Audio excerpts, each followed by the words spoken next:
Alcoholics Anonymous meeting. She walks upstairs and found her husband's body in a pool of blood on the floor.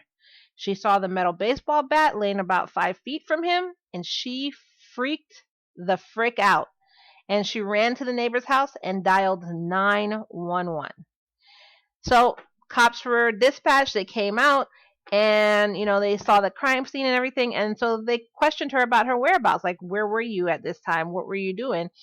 And she said, well, for the whole day, she'd had lunch with her husband around noon, and then he went back to the office, and then she spent most of the day shopping and preparing for the trip that they were going to go on the next day. And then after that, she went to her AA meeting, and then she came home. So, of course, the police checked on this story to make sure this is what happened, and through credit card receipts and eyewitnesses, they were actually able to verify her story and her whereabouts for the day, except for one 30-minute period around like 2:30 p.m. And then again, they couldn't account for where she was between 5 and 5:30 p.m. And then the police questioned other family members as well, and it kind of fizzled because everyone had a really good alibi. So they're just like they don't know what happened. It didn't look like. They didn't know what was going on. So they started investigating, and they saw no signs of forced entry into the house. They didn't find anything missing from the house. Even though, again, they lived in a $6 million house, so kind of like imagine like the kind of stuff that were in the house. So if you came in to rob the place, you're not just gonna leave expensive stuff there. So they didn't find anything missing except for Betty's gun. That was like the only thing missing. But other than that, they didn't find any fingerprints or DNA. And, the bat that was used, it belonged to Dr. Wilson. So all signs started pointing to the theory that Dr. Wilson was killed by someone he knew. So then they started questioning the neighbors, who told them what they observed about Dr. Wilson coming home and his movements and everything.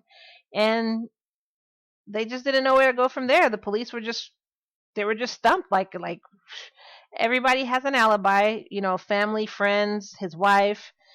Nobody saw anything. There's no signs of forced entry. It doesn't look like a robbery. Nothing's stolen. Only thing missing is her gun. Like, they just didn't even know where to go from there.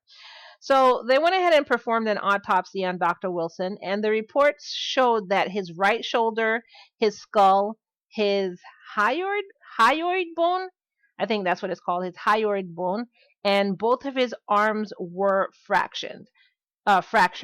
So according to the Encyclopedia Britannica, the hyoid bone is the U-shaped bone situated at the root of the tongue in front of the neck and between the lower jaw and the largest cartilage of the larynx or the voice box. So the larynx is the voice box. The primary function of the hyoid bone is to serve as an attachment structure for the tongue and for muscles in the floor of the oral cavity. So basically, it's that U-shaped bone like that your tongue sits in. That's basically all that means. And, for that to be fractured, can you imagine how hard someone had to hit you for all of these bones to be fractured? Like, your skull. Like, imagine how hard you have to be hit for your skull to be fractured. That bone I was telling you in your hyoid bone. Your shoulder. And your arms. These are all like pretty large bones and not hard to fracture. And not easy to fracture. Sorry, not hard to fracture. So what we're going to do is we're going to kind of rewind a little bit. So, rewind. That was my rewind sound. Did you like it? A few days before Dr. Wilson was murdered, the Shelby County Sheriff's Office received a phone call from someone who was worried about her friend named James White. The caller said that she'd heard him saying that he was going to murder a doctor who lived in Huntsville. And if you're going to murder somebody, why not say it out loud so everybody can hear it? It's only logical, right? So when the Huntsville News reported that Dr. Wilson had been murdered, the Shelby County office called the Huntsville office and told them about the call. So, who in the bleep is James White anyway? So James White is a Vietnam vet who, probably because of the war, and what do you call war vets that have flashbacks and stuff like that? Someone with PTSD. That's it. So yeah, so because of the war, and he probably had PTSD and all that stuff, he had 4 children and a failed marriage. So it was probably just because of everything that was going on, and his marriage didn't last. But he did have 4 children, and he worked as a handyman at the same school that Peggy worked at. Now, he was described as having mental disorders. He abused alcohol and drugs, and this could also be because of, the fact that he was a vet. Or it could just be because that's just what he decided to do. So I can't blame it on being a vet. But he'd been put in mental institutions before and had been in jail because of being arrested for even selling drugs. He'd also been arrested in Arkansas because he was involved in a kidnapping. Good Lord, what kind of guy is this? So, of course, the cops rushed to pick up James for questioning. Police interrogated him, and, of course, what is he going to say? Yeah, I did it? No. What do they always do? Even if they did it, they deny it. No, man, it wasn't me. I would never hurt a fly. I mean, I've heard a fly before. Kidnapped people, sold drugs, but I would never do something like this. Of course, he didn't say that. I'm saying that. It's just parody. As the interrogation went on into hours, James slowly started talking. So I guess he just got tired of being interrogated. Like, okay, all right. If I tell you what happened, will you let me have a Coke? Okay. If I tell you what happened, would you give me a pack of crackers? Just slowly he started talking. So he ended up confessing to the murder of Jack Wilson, but he only confessed to that in exchange for a plea deal that would take the death penalty off the table. So the police agreed, and the confession went something like this. I guess it's Southern, so I have to put on a Southern voice. Yeah? Okay. He told police that he knew and loved Peggy. I love that woman. I know her. I worked with her, and I love Peggy. And then he also told the entire story of what happened. But they kind of questioned his confession because he didn't know the specific dates or details of the crime.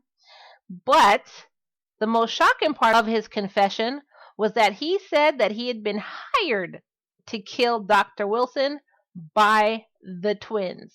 That's right, both Peggy and Betty.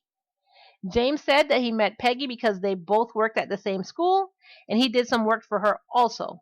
They then started having an intimate relationship and would spend hours on the phone talking. Now, my question is, how does someone have time to do this when they have a job as a teacher, they have 3 kids, they have a husband, they have 3 other kids, that's his kids? When did she have time to do this? She's also a twin, so she had to have carved out time to speak with her sister every day, because usually sisters, not even just twin sisters, they definitely talk every day. So when did she have time to have an affair? She needs to tell me her planning process, because good Lord, I need this extra time in my life. So he said that because him and Peggy were having sex, the twins used this as leverage to get him to kill Betty's husband, which doesn't make any sense to me. Wouldn't it be the leverage against Peggy and not some stranger that Dr. Wilson had never met? That doesn't... What? Anyway, he said that the twins hired him to kill Dr. Wilson for $5,000. $5,000. $5,000. What a cheap... Oh my God. Betty lived in a $6 million house, but only wanted to pay $5,000 to get her husband killed? I mean, wait. She shouldn't have tried to get him killed in the first place, but I'm just saying, seriously, $5,000? He said that he was told that he would get $3,500 before the murder because he told them that he needed the money to get to Huntsville, so he needed some money to even get there. So they said, okay, we'll give you $3,500. So Peggy told him to go to Lake Guntersville State Park and look for this book that Betty had left for him with some cash inside. They also gave him Betty's gun to use. James said that he met the twins one more time before the murder, so he can get more money from them. Then, on the day of the murder, Betty let him into the house where he stayed and waited for Jack Wilson to come home. And he said when Dr. Wilson came upstairs, he killed him with something. Like, he's like, I killed him with something. I don't remember what that something was, but I know I hit him good with something. I didn't use Betty's gun, but I did use something. I just can't remember what that something was. So after the hit for hire, the twins gave him the rest of the money, and then he drove back to Vincent. And, then everybody acted like they didn't know what was going on. So after this confession, Betty's gun was found in an abandoned house near James's house. And police also found the book that held that $3,500 that I told you about that he went to the park to get. Then they went back and searched the crime scene again. And once they searched the crime scene, James decided to change his story just a little bit. He said that, after the murder, I changed my clothes at Betty's house and I put my clothes inside this bag and I hid them near her swimming pool. So sure enough, the police found the clothes right where James said it was. But they couldn't confirm if it was bloodstains, which if he was hitting with a bat, definitely there would be bloodstains on it. And then the suspicious part about all of this was that when the cops did the initial search of the crime scene, there was no bag with clothes in it. So anyway, as you can figure out, the twins were arrested. Police questioned them. And what do you think they said? Do you think yeah, it was us. We did it. Ah, my God. We're just so happy to get this off our shoulders. It was us, all us. Do you think that's what they said? No. Peggy did say that she knew James, but only because he did some work for her. So police pulled out the call log and pointed to the long late night phone calls that she shared with James. Now my question is, why don't people ever think about things like this? Like, what do you think? You think phones? I don't even know. You're like, no, I don't know him. I don't know him, officer. I mean, he did some work for me, so I kind of, I know his face and I know he helps me with work and stuff, but I would never cheat on my husband. And, outside of work, I do not know this man. Well, ma'am, let's just pull out these phone records here. So I see here that at 12:45 a.m. you had a 2.5 hour call with Mr. James here. So how do you go about explaining that?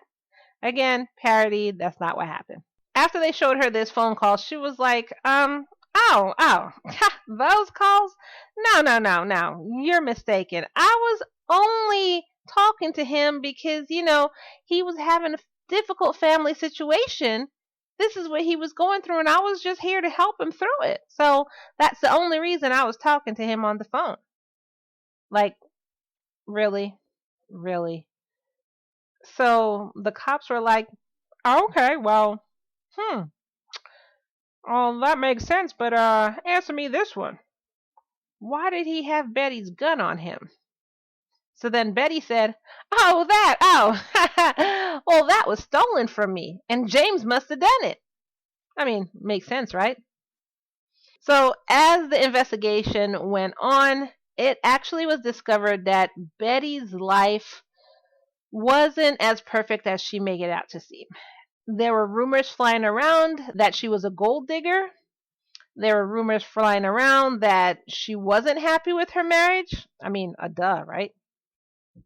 And she said that, when she was initially with Dr. Wilson, the first years were just amazing. And then after that, it just started going downhill. And she said that Dr. Wilson actually gave her permission to have extramarital affairs. Because he said, this is what she said he said. She said he said that she was suffocating him. And so he was like, Betty, just go and have sex with other men. I have my practice. I have this $6 million house. I mean, I'm married to you, but you're suffocating me, dear. Just go have an